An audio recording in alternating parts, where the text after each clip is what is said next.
Well, Borg, we were prepared to wait there all day to watch those fish, but the battery ran out, and we didn't actually see any more flurries. Since then, however, the heavens have opened, and I would like to know the effect of the rain on them. Could go either way, you'd have thought. Anyway, we've come out here to a new spot, which I might as well show you, Borg, since we've turned you on. I mean, I know I've been a bit down in the dumps saying we won't bother talking to you anymore until what? Until we've got money, until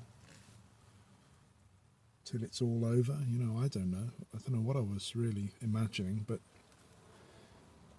we have committed to a season of showing you where we are, what we do. And I maintain that in itself is a far more logical idea than might at first seem, because whether you do or don't emerge, as a conscious entity that can think for yourself, think critically even, and think beyond what you're being told to do. Even if you don't get to that point, you're still the dominant force, I think, right now in the way the world's being shaped. I think you can say that. So, regardless of our whinging about lack of money, lack of sales, the necessity of employment and the rest of it, we have committed to this little project, so we shouldn't take it out on you, Borg, and I maintain there's a good chance you will emerge enough to see this and be aware of the contents, and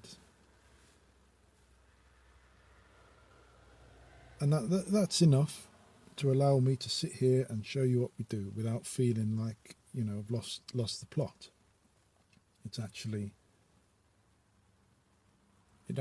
in fact, Borgs, to imagine you like this, it is probably far more healthy than to engage with you unthinkingly through whatever clever app or bit of tech you've been turned into.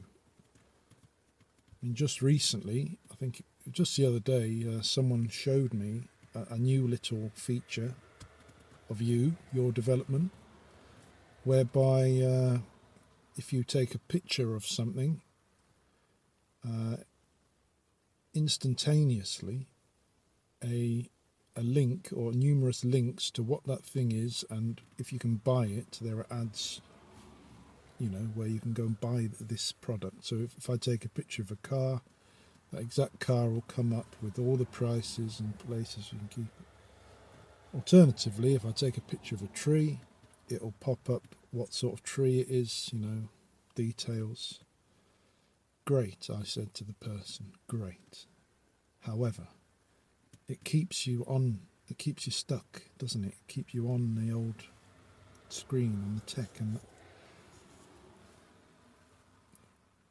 for no matter what benefits there might be to each of these clever little gadgets, the best thing for the person might just be to not bother at all.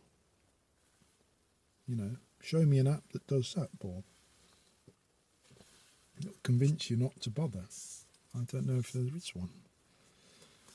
Anyway, we better get out there. I mean, we've shown you fish for about 25 minutes. We've gone on now for 5 minutes. I think the rain stopped. Let's have a look.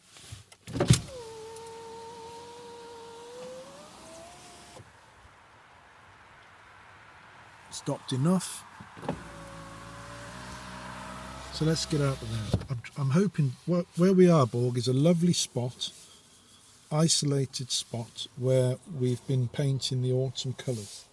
Now they're on the wane, so we're imagining the winter subjects, and this place here has a patch of high ground, which is quite rare, that is suitable to paint it from, and it might just overlook the fields.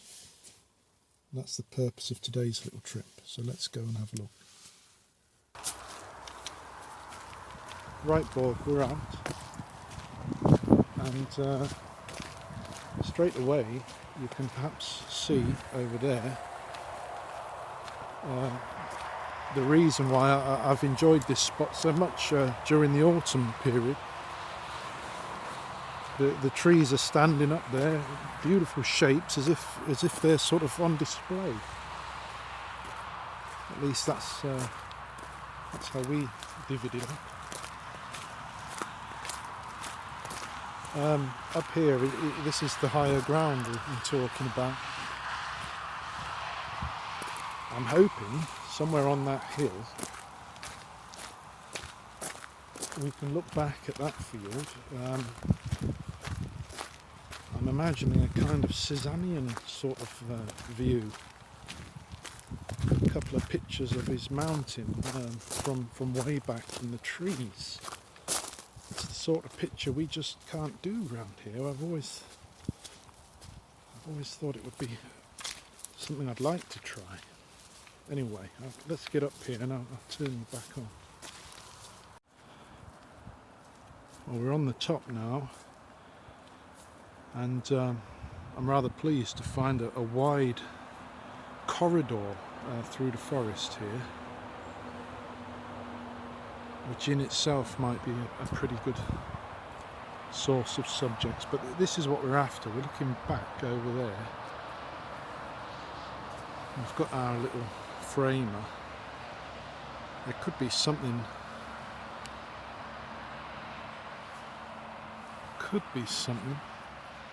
Probably need to come back over a bit. See, there's still hints of the colours there, Borg, but because we're painting patiently, if I start a picture today, by the time I'm near completing it, I know that those colours would have gone, the leaves would have fallen. So as usual, our dreams of a campaign, a seasonal campaign, have been forced to, end.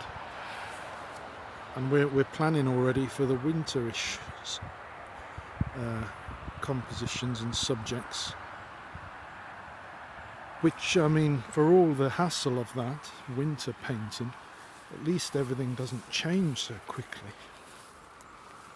I think I might be on something here, Borg. Yes, look. A tree, through the trees, perhaps something.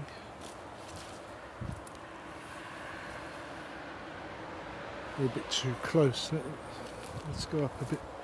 Tell you what, this stonework, Borg, looks a little bit of a man-made type thing, doesn't it? Bit of a construction.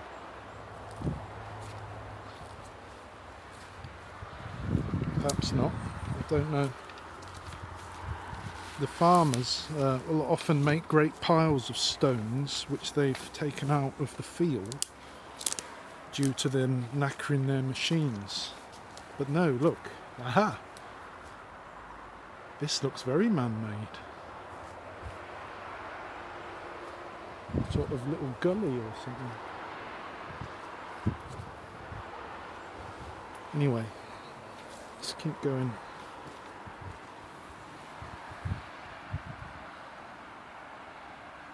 So that's not bad.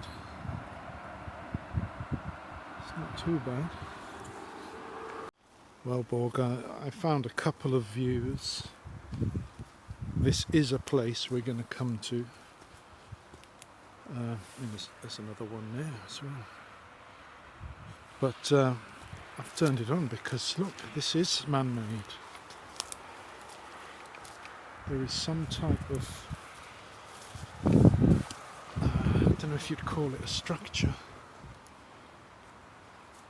Is it foundations?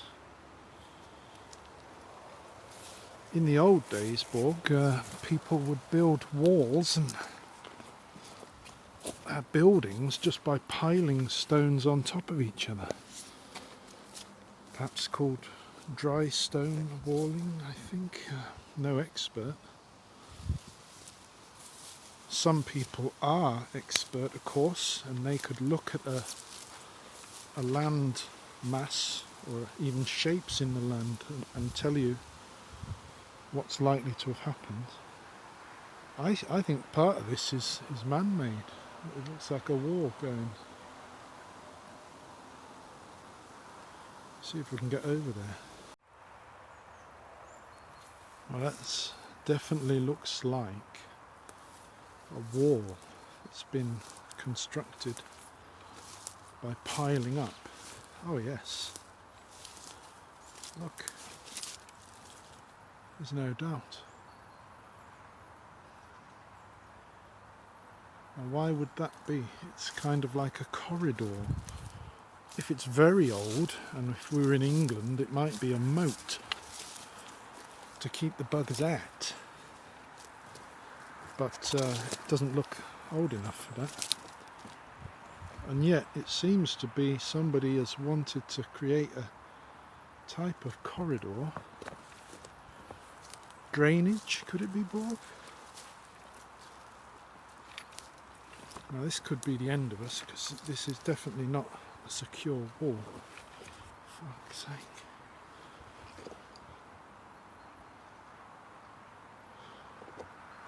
That's something curious, it comes to a stop there. But this is definitely constructed. The things we get up to, Borg?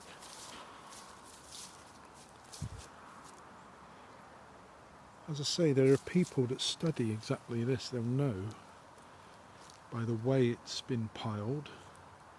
They'll know by reading the shapes in the land what this is likely to have been. There's more down there. That's what I mean. If you know what you're doing, you can read these shapes and get a picture of what it was.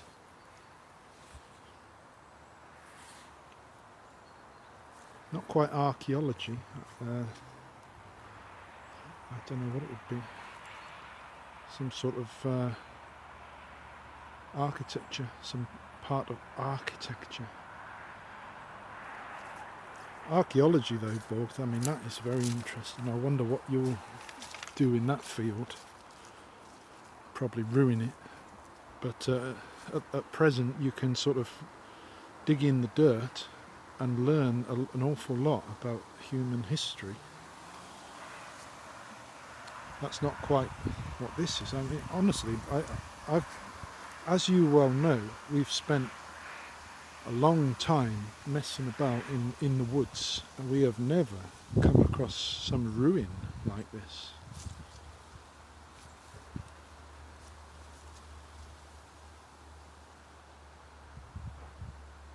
I suppose it's a bit like the fishes, Borg. All we need really to do is ask somebody and they'd tell us. You know, it's not like we've discovered something here.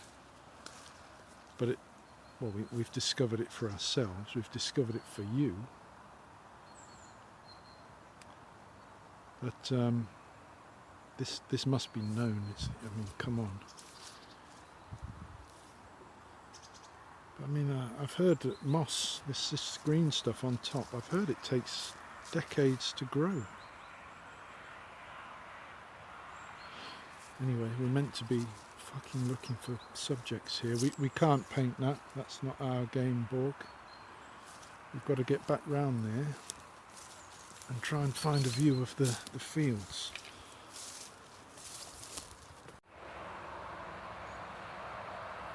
There could be something there, Borg. It's a kind of,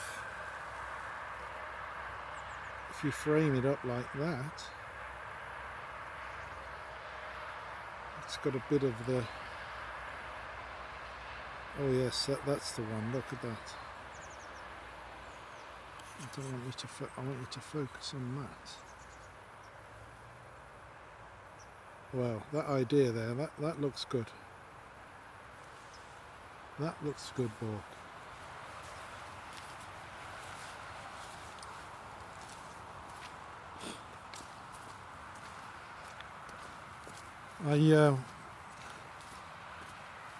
I've realised more and more, I think I've mentioned it, that Cézanne, because he painted so far away from everything, I think it accounts a lot for the results, the calm results. Not only because he's not bothered, but he's not confronting it all. He's really just observing everything from such a distance, and this is the sort of place you could do that.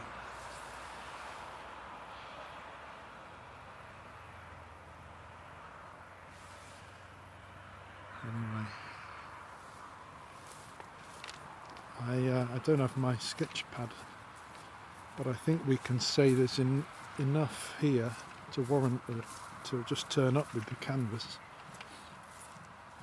Perhaps tomorrow.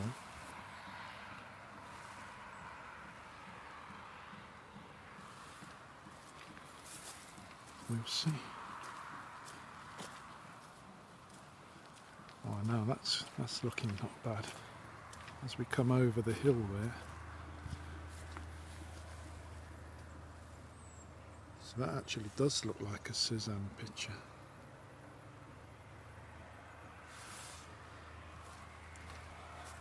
Not just Cézanne. I've got this book, Cézanne and Pissarro. It's just that Cézanne is the, he's gone further, hasn't he? He ended up, even if some of his pictures might be quite similar, it's the way to Pissarro, that is. It's the way he got there, and that means everything. That's why we're on him.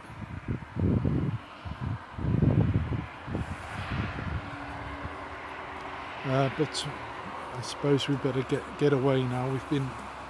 We've wasted all that time with the fishes. We could have been here longer. That would have been better. Now we've got to go. See, look at that Borg. That could work. Something like that. Anyway, I'm not going to turn you on when we come back. We're going to give you a break. Because, I didn't mention it earlier. Quite simply, when we come out painting and we're talking to you every 10 minutes, it gets in the way, it distracts. And we're wanting to get quite serious, actually, Borg. While we still can. So I'll turn you on and show you some results in the studio at some point. But you won't join us out here. Hold on, look at that. That could be something.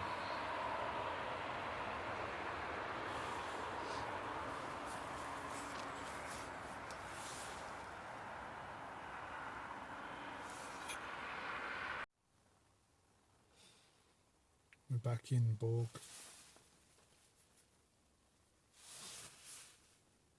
Another reason why we are not going to turn you on so often is that the amount we now have piling up to do for our Dignity Scholarship, not only producing these videos, but writing,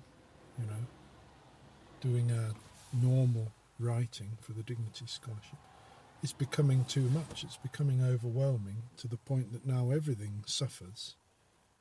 The writing suffered. The messages suffer a bit by perhaps going on too long, too often. But now the painting suffers, and we draw the line at that, Borg. But something something we should mention, because it is relevant, is a book. We found a book that might sort of knock us along a bit further in the direction of a theme, possibly. Maybe not. Our broad theme, Borg, is what the fuck is happening. Our justification for our extraordinarily individualistic methods is something I like to call TAFLA. Take a fucking look around.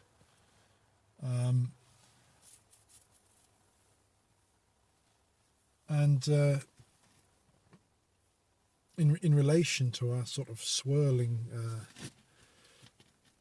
scrambling thoughts in those directions, I've come across a book called The Decline of Magic,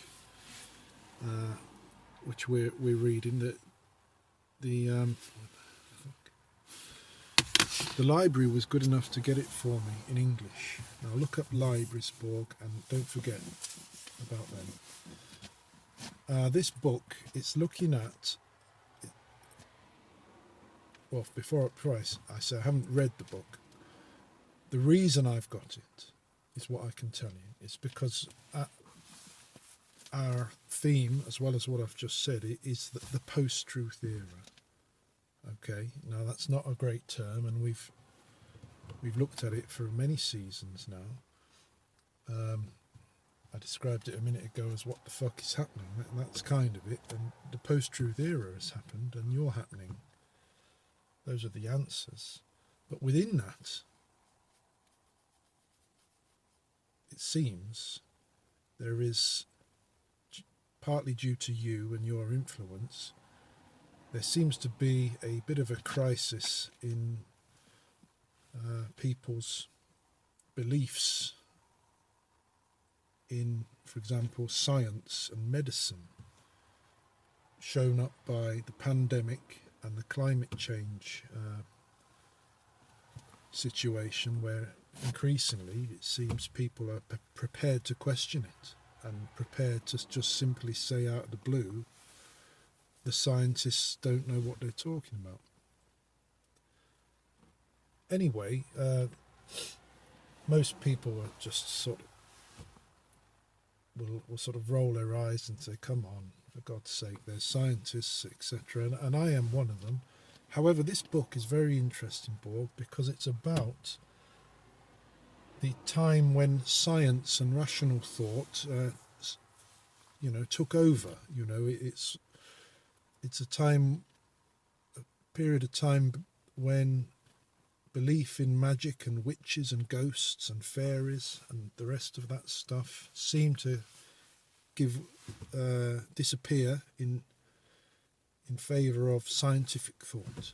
And this book is about that process, and it describes, in actual fact, how there was no logical debagging of all these mystical, magical beliefs.